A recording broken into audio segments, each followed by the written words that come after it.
Edward Jones, making sense of investing.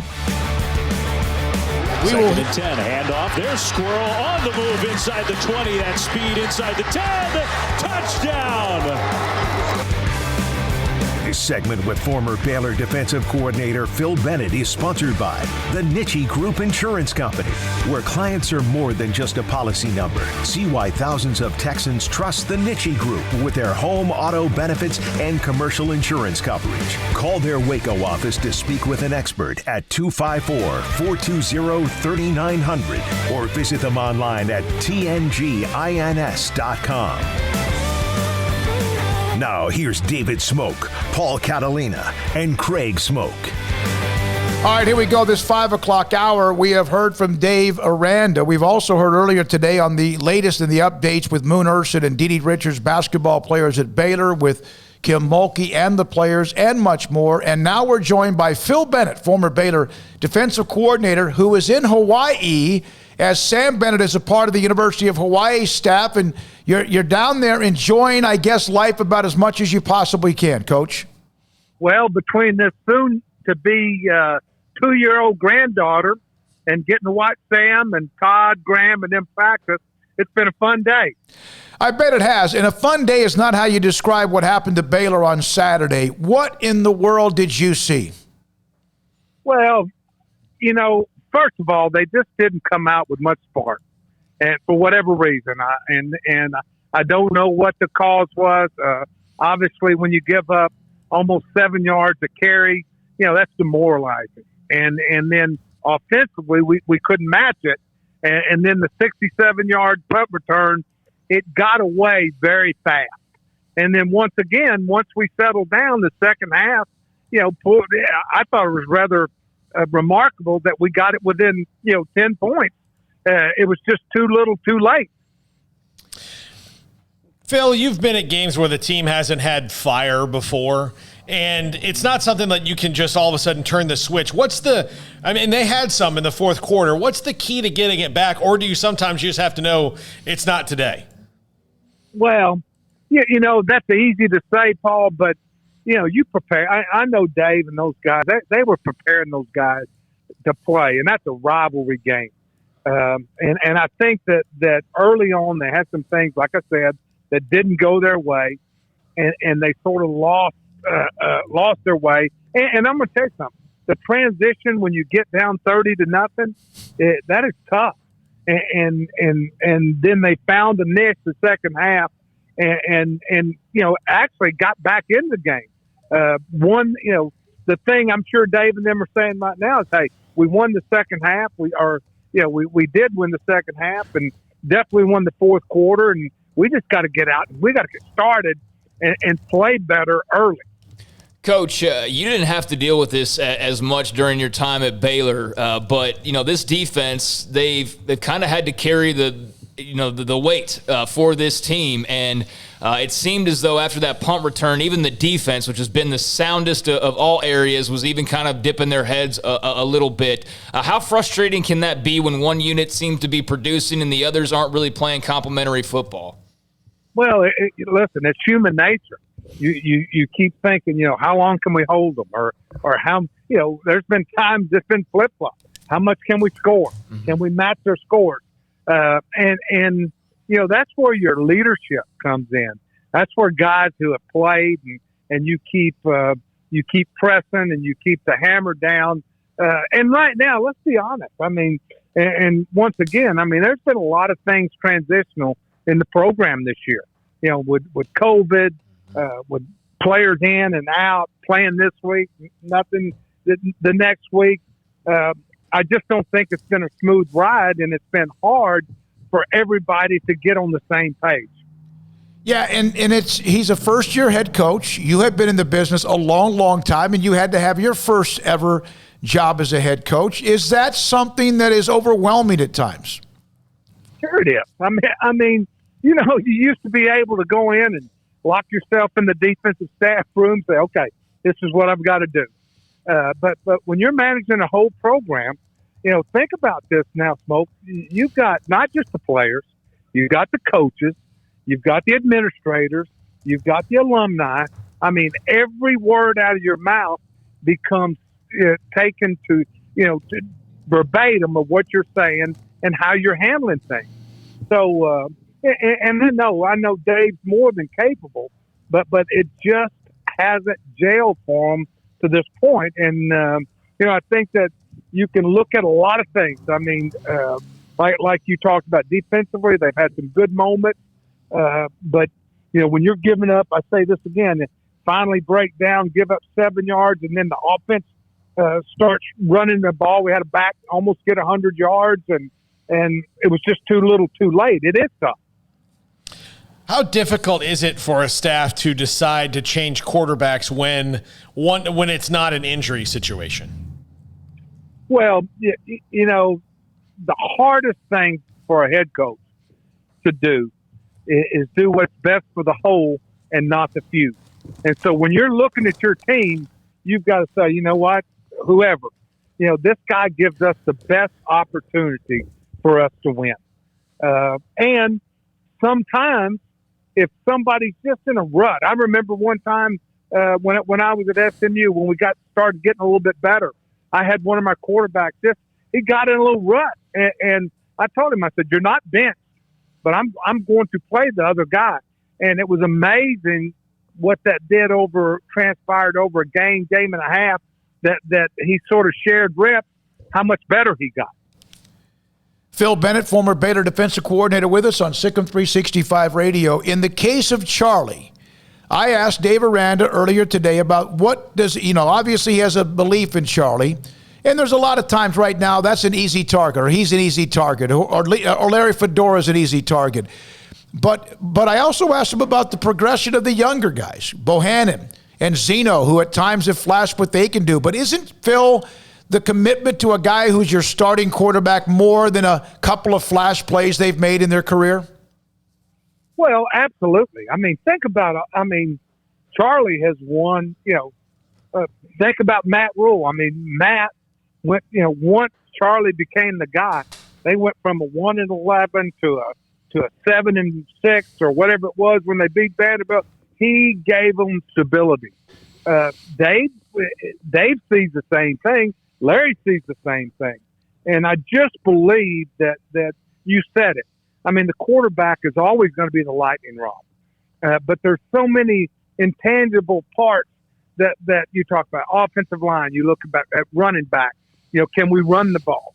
Do we have our receivers catching the ball? Now, we had some guys once we got going, I mean, we finally, offensively, we look like guys we could throw and catch the ball. Wouldn't you agree that second half? Yeah, for sure.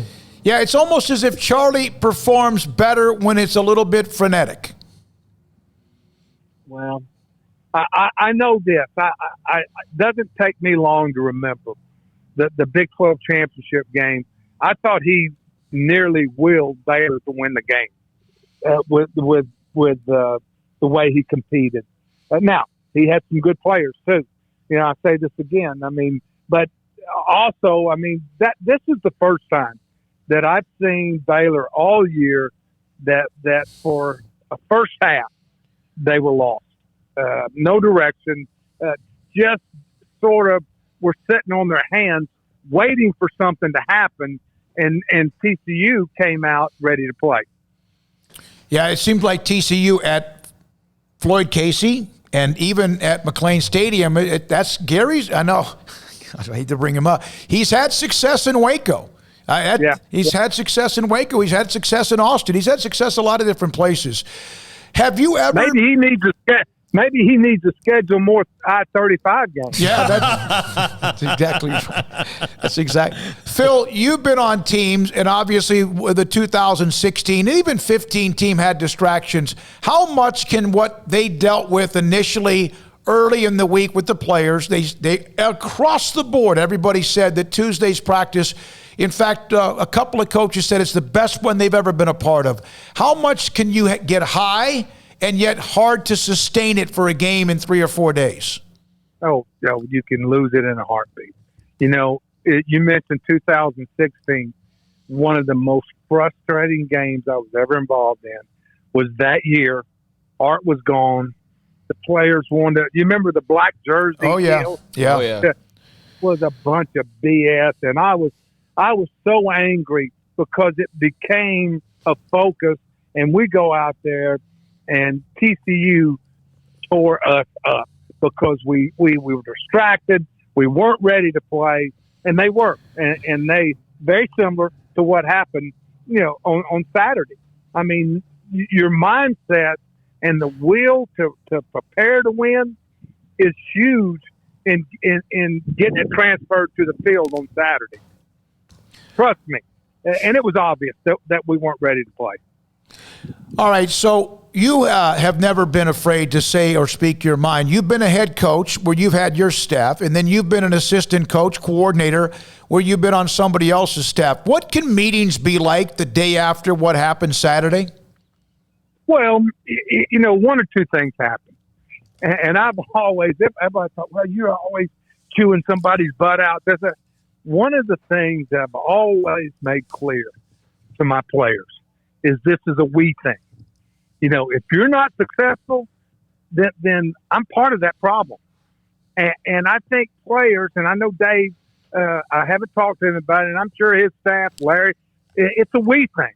And you don't go in there and you just don't start, ripping people about this. Now, you can be demanding, but you have to let those guys know, you know what? We didn't win because I didn't do a good job. You didn't do a good job. And this is where we're at right now. And I don't think you sugarcoat it. I think that I remember that year we played I did such a bad job against West Virginia. We had some injuries. I made mistakes on who I played and how we did things. And I told them from that point on, I said, that's on me. Let me work through this. And by the end of the year, I thought we were probably the best team in the conference. And I think most of the players would agree that if I'd have walked in there and said, hey, KJ, hey, Joe, you were bad. That doesn't work. They want to see that you're involved with them. And I'm sure that staff is doing that right now.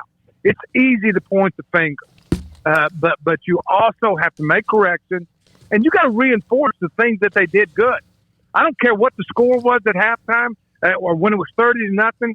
There were some guys on that field for Baylor that had done some good things. You got to find those things, and that's part of managing a team and a program. It's interesting you bring up that year, the year 2012. That season was so unique in that you guys it bottomed out. I mean, completely the team looked like they bottomed out at one point and were listless and couldn't kind of find their way. And then all of a sudden, just beating people up and really aggressive. That kind of, I thought about that on the way home the other night after the game, thinking that, this team is, the school has been in this kind of place before, and there is no real rock bottom if you have games left, is there? No, yeah. No. Listen, that year, and listen, I say this, it was different. That year we had some, Mike Hicks, we had 4 or 5 guys defensively. We weren't very deep to begin with. We played Sam Houston. We had some guys get hurt. We go to West Virginia, then we go to Texas. And listen, offensively, we were ginning. Offense was not the problem. We just weren't very good. And I had to find the niche of what we needed to do to get better. And then we went on that run, beat number 1. And then I tell you, one of the best games we played was the final game of the year and y'all remember this, was Oklahoma State when Todd Monken was the offensive coordinator. I mean, we jumped all over them and then held it off to beat them and then go beat a very good UCLA team. So, no, there's games to play. And they will hopefully, like I said, these guys are going to buy in to what these coaches are saying, and you're going to see a team that learns. You always have a saying, let's don't let this team beat us twice. Let's learn from this game, and let's get better. Let's get better than this. Even though it was on the offensive side of the football, you brought up that game with Texas in 2012. That's the one that I think it was 56-50. Glasgow may have fumbled. Yeah. He fumbled near midfield. Johnny Jefferson against Texas when you had to go like 7 quarterbacks deep and play Lynx Hawthorne, and then Jefferson went Wildcat, and he had a run that he was about to break and fumbled. Oh, he would have won the game. Yeah, it would have. Yeah. Or even Bryce Petty at Oklahoma State when he slipped fell down. Yeah. But the one that year, the one that got me was the TCU game. 3 times we were raining like crazy. We were inside the 5-yard line, and we fumbled the ball. Yeah. And they couldn't make a play on us offensively the whole game. Their quarterback was active. We played good. We made one mistake. But that was a team, once again, I say this, losing that Texas game was devastating.